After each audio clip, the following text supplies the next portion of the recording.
अरे आप चर्चा तो कीजिए।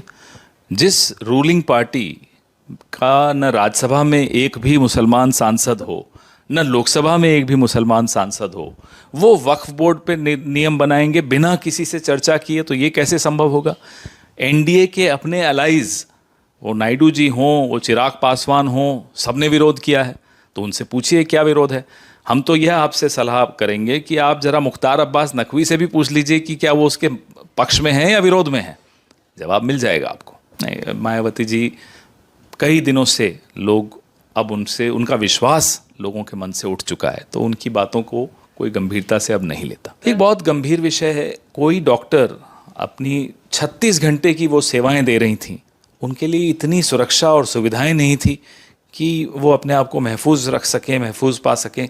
ये बहुत चिंता का विषय है। देश के किसी भी कोने में अगर ऐसी कोई वारदात होती किसी भी महिला के खिलाफ, तो मुझे लगता है सबको अपनी राजनीतिक डिफरेंसेस को दूर करके आपस में बैठ के सलाह करनी चाहिए कि समाज में इस तरह का अपराध क्यों बढ़ता चला जा रहा है। कमाल है, हम तो बिल्कुल, कल भी हमारा स्टेटमेंट इन्होंने नहीं पढ़ा क्या?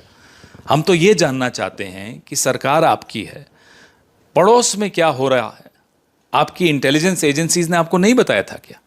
आप क्या कदम उठा रहे हैं वहाँ के हिंदू माइनॉरिटीज़ को सुरक्षित करने में? हम ये आपसे पूछते हैं। हम तो विपक्ष में हैं, हम तो जो कह पाते हैं कहते ही हैं, लेकिन आप तो करने की स्थिति में हो। आपने क्या किया, इसका जवाब दीजिए। हमारे देश में इस तरह के कोई हालात नहीं हो सकते।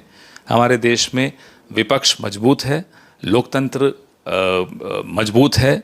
कोशिश बहुत हुई लोकतंत्र पर प्रहार करने की, लेकिन जो नींव हमारे बुजुर्गों ने रखी इस देश के लोकतंत्र की, आज जो बांग्लादेश को देख रहे हैं, पाकिस्तान को देख रहे हैं, उन्हें समझ में आता होगा कि नेहरू जी ने क्या नींव रखी थी इस लोकतंत्र की, कि कितना ही प्रहार हो जाए ये लोकतंत्र हिलता नहीं है इस देश में।